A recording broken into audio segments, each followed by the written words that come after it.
Boom! We are live, ladies and gentlemen, boys and girls. It's your boy, Nolan Hawkeye Anthony, here, wherever you may be, and however you may be listening. I hope y'all are having a fantastic week, because I know I am. We are about a month away, give or take, from the start of the University of Iowa football program season after a year of COVID, which is incredibly exciting. Usually on Wednesdays, I put out the NHA podcast, which y'all enjoy. But today, because this past week did not have a ton of content, I decided to put out a video on the three, maybe a few more, biggest storylines that I will be paying attention to when it comes to the University of Iowa and the 2021-2022 Hawkeye football season. Before I get into that, I want to mention going to 247hawkeye.com. Matter of fact, right before I started making this video, I actually got a call from an Iowa Hawkeye fan. Shout out, Mark. It was cool to talk with a fellow Iowa fan. This is why I started doing this, guys. Living all the way in California, it is difficult to talk with Iowa fans, but with YouTube, with Facebook, with Twitter, it is easier than ever to talk with fellow fans like yourselves. And with that being said, I hope you guys consider hitting that subscribe button. We are at 90 subscribers. That is so much in only a month. I really hope we can get to about 200 before the season starts, definitely over 100. So I hope you consider hitting that subscribe button. But if you don't think I've earned your subscribe, please hit the like or the share, or at the very least, just comment. Like I said, I enjoy chatting with you guys and just, talking about Iowa Hawkeye sports. And last but not least, if you want to donate or contribute to the show, I do have the donate button for the PayPal in the description, and all the other details, Twitter, Facebook, the whole 9 yards, in the description. All right, let's get into this. The first storyline that I think is very important in this season that I'm going to pay attention to are Spencer Petras and Tyler Goodson. And I know you could say, but Nolan, those are individual storylines. Fair enough. But the way that I'm saying it is how they perform together.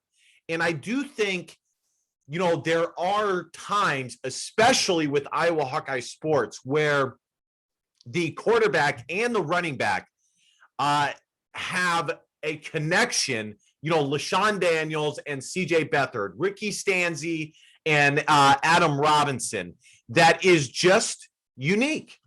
So for me, it is with these two guys, Spencer Petras and Tyler Goodson, it is what they can do together. Can they be the yin and yang to each other that produces a special season? Because I don't think, if there is not a give and take, that Iowa can have the type of season that they are capable of. And believe me, this team is loaded. They are capable of a lot. And, Tyler Goodson, well, I'm going to stay on Spencer Petras. Spencer Petras got hammered last year, absolutely hammered. And I always say, I've been saying this on the NHA podcast, don't be the hashtag quarterback guy. I'm going to say that again. Don't be the hashtag quarterback guy. Because the bottom line is, when you are like that, you end up hating every quarterback, when the actual truth is somewhere in the middle. And I'm not going to lie, myself, I was late. I was later than anybody, but it took me a while to say that Spencer was not doing as well as he should have. And I did start to get on the bandwagon that Iowa should go to a different quarterback. And the way that he battled back should make Iowa fans excited, because quite frankly, it takes moxie and swagger and leadership to come back the way Spencer Petras came back. And let's not forget, y'all, he won 6 games, winning 6 straight against Big Ten competition, which is pretty awesome. So for me, there's a lot to like about Spencer Petras. I think he's a solid leader. I think the guys like him. I think he has a very excellent arm with excellent mechanics. And he worked with a quarterback coach in the offseason, which I will pull up. Here is his Twitter, him making some throws, getting some work in, which is always nice to see. And we'll see. It going along this line, our guy, Nate Stanley, it was found out later that he never worked with any quarterback coach outside of Ken O'Keefe. And, I think in this day and age, you almost have to work with a quarterback coach. And I really think Spencer, with all the things I said, leadership, showing moxie, coming back in a tough situation. I mean, towards the end of the season, guys, I'm not sure that there's any other quarterback that I would have taken over Spencer Petras. And I know some of you guys are going to be like, dude, you're crazy. Fine. But he was absolutely balling out, and it was very exciting to see, as you guys can see the highlights in the background. And so Spencer Petras by himself. But again, the number one storyline to me is Spencer Petras and Tyler Goodson as a unit, because I think I think it needs to be Tyler Goodson dominating and Spencer Petras being solid. But either way, at least one of them needs to ball out, and the other one needs to, at the very least, complement the other guy. So, and I think that they can do that. Tyler Goodson, he's been working hard this offseason, very hard. He made a comment that he feels thicker in his muscles, his good old muscles. And I believe him. The dude's working crazy hard. He's very mature. And I am excited to see the type of season that Tyler Goodson can have if Spencer Petras also has a solid season and opens things up for Tyler Goodson. See what I did there? See how those two things play off of each other? So for me, the number one thing that I am interested in is Spencer Petras and Tyler Goodson. And going down this line, okay, and this is the only time I'm going to do this, I am also very much interested in the wide receivers and what production they have.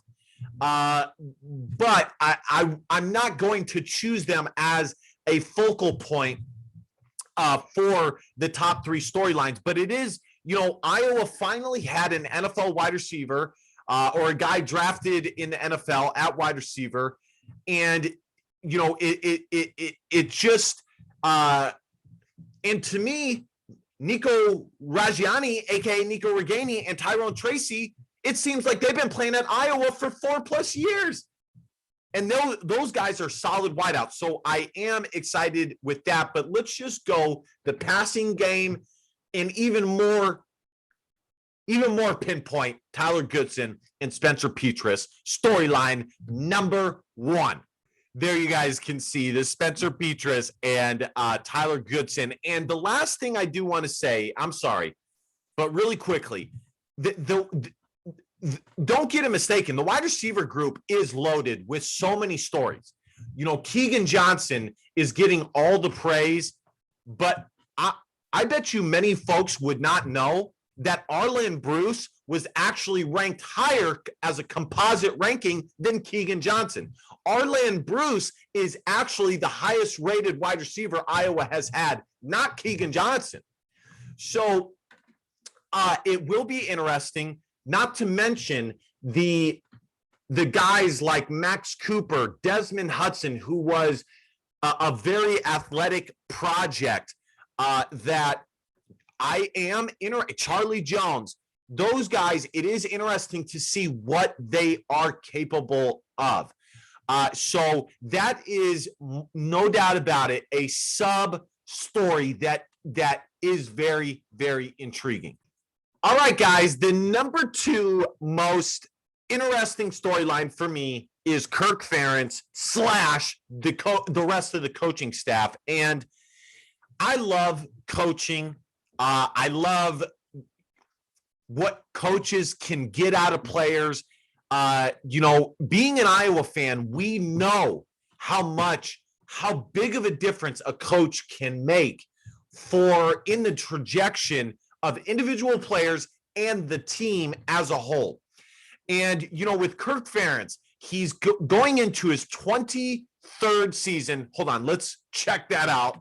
I believe it's the 22nd season. I may have gotten one wrong, but I believe Kirk Ferentz is going into his 22nd season, which is awesome.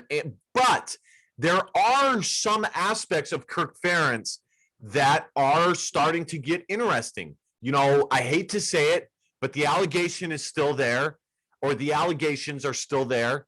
We'll see what happens with that. It's so sad that, the saying that you live long enough to become the villain or whatever, the Batman quote. It's so true. I mean, and obviously some coaches were bad guys, but, I can't really think of an older coach that did not get his name dragged through the dirt. So that's part of it. But the other part and I don't really care to get into that specifically, but the other part is the recruiting. I guarantee, as a former Division I water polo player myself, I guarantee you that Kirk Ferentz's age is something that other coaches are using against him. As much as Kirk Ferentz is saying to recruits, I've been here forever, I'll be here when you get here. Believe me, the other coaches are saying, you don't know if he's going to quit next year, which, to be honest, you could have, number A, you could say that about any coach, but B, you could have said that with Kirk Ferentz when he got into his 15th season, and he's still here. So you don't really know for sure. And to me, Kirk Ferentz, there's more of a chance that he will be there, and he will be honest with you. But also, what is Kirk Ferentz like in his 22nd year of being a head coach? I'll be honest, guys, we have seen a pretty big transformation from Kirk. Captain Kirk, he has given much more trust over to his assistant coaches. He's become more courageous. I love the fourth downs on your own or the opponent's 40 or 45 and going for it. I love that stuff. Going for 2, and he really has developed, but he's kept his foundation, his fundamentals.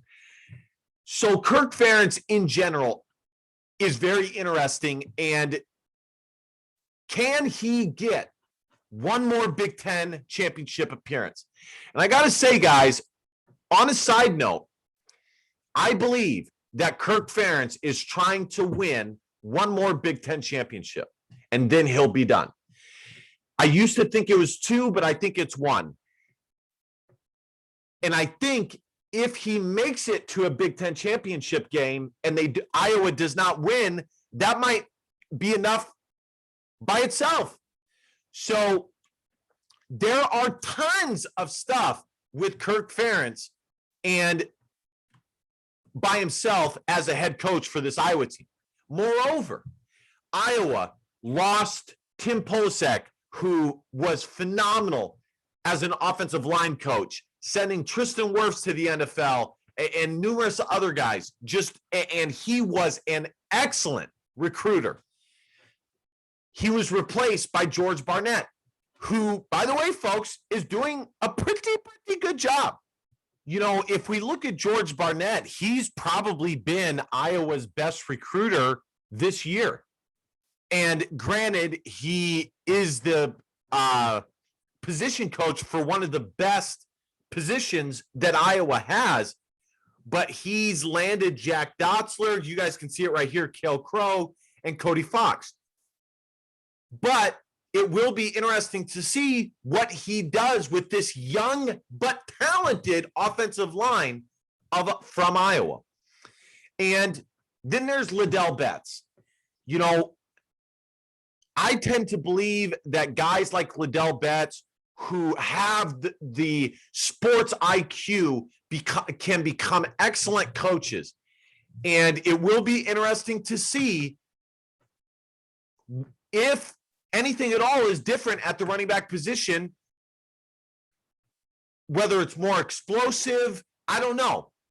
But it will be interesting to see what changes the running back room has for the Iowa Hawkeyes. So number 2, guys, is absolutely, positively Kirk Ferentz and the Iowa coaching staff. Sorry about that pause there, guys. And number 3, young talent. And listen, guys, I could have chosen things like Iowa's quest for a Big Ten title, becoming the big boys of the Big Ten West, whatever. I get that. But I'm looking more at the personnel and the stories that the personnel of this Iowa team have. And, you know, this Iowa team is loaded, guys. It is loaded. And I'm going to pull up Iowa's depth chart here in a moment. But this Iowa team, on top of being loaded, also has an excellent mixture of young guys and older talent. You know, Matt Hankins is NFL talent. Riley Moss, NFL talent. You know, Tyrone Tracy, Nico Reganey, Tyler Linderbaum, older guys, upperclassmen that are NFL level talent. And, you know, truth be told, guys, the best Iowa teams are teams that have an excellent foundation of older talent who are good leaders and young talent that pushes through the glass ceiling of that Iowa team into a place that is legendary. That was pretty sweet. But and it's the same thing with hoops. I've said it multiple times.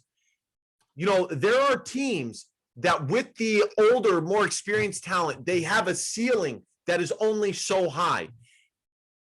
But it's the young talent that pushes through and can raise it or fall short. And it's no different with this Iowa team. You know, we look at guys like Keegan Johnson. Will he be able to keep his spot in the 2 deep? Arland Bruce, you know, will he be used by the Hawkeyes? Tight end Luke Lachey or Lackey, I believe it's Lachey. I'm excited about him. And quite frankly, there's other talent tight ends that are very talented too. You know, the tight end spot is the perfect spot for what I'm talking about. You have Sam Laporta, who's a junior. And then you have a really, really talented younger tight end in Luke Lachey. We go to the offensive line here. You know, look at how young this offensive line is. Jack Plum is a junior, but to be honest, guys, the amount of playing time he's got is not enough to be like, oh my gosh, he's been here forever. Mason Reichman is a baby. He's just got to Iowa. You know, same with Tyler Ellsbury. Same with, you know, Connor Colby right here, Nick DeJong. So there are a lot of young guys. And matter of fact, the running back position, you have Tyler Goodson, who's a junior, but then you have Gavin Williams, who's going to be a sophomore, LaShawn Williams after him, Devin Hilson. So there are a ton of young but very talented Iowa Hawkeye players that are that I'm very excited about. I mean, I am very, very excited about. We look here at the defensive line. You have Lucas Van Ness, you have Yaya Black, you have Deontay Craig right here. All of these guys are young. Jay Higgins, Justin Jacobs, they are all young guys. And that to me is a very, very, very positive sign. And like I said, I am stoked to see how this young talent shapes up and ultimately shows out. All right, guys, that's going to do it for your boy, Nolan Hawkeye Anthony. Thank you guys so much for watching. This journey so far has been absolutely incredible. We're already almost up to 100 subscribers. I really do hope that you think about subscribing or consider subscribing. If you don't, it's all good. But if you do, just smash that subscribe button. I get it, guys. I get it. When I watch YouTube videos, sometimes I'll watch a video that I liked, but I'll be like, nah, he doesn't deserve it. He doesn't deserve my love. And I get it. At the very least, guys, I do hope that you guys comment, that you like, and just engage with the channel. I live all the way out in California. I love talking with you guys, talking shop, and having a good time. Also, maybe if you guys share this out, I have a story about that. There, one of the very first videos I did, there was a dude who shared it out, and the video went from 500 views to almost 2,000 in about a day.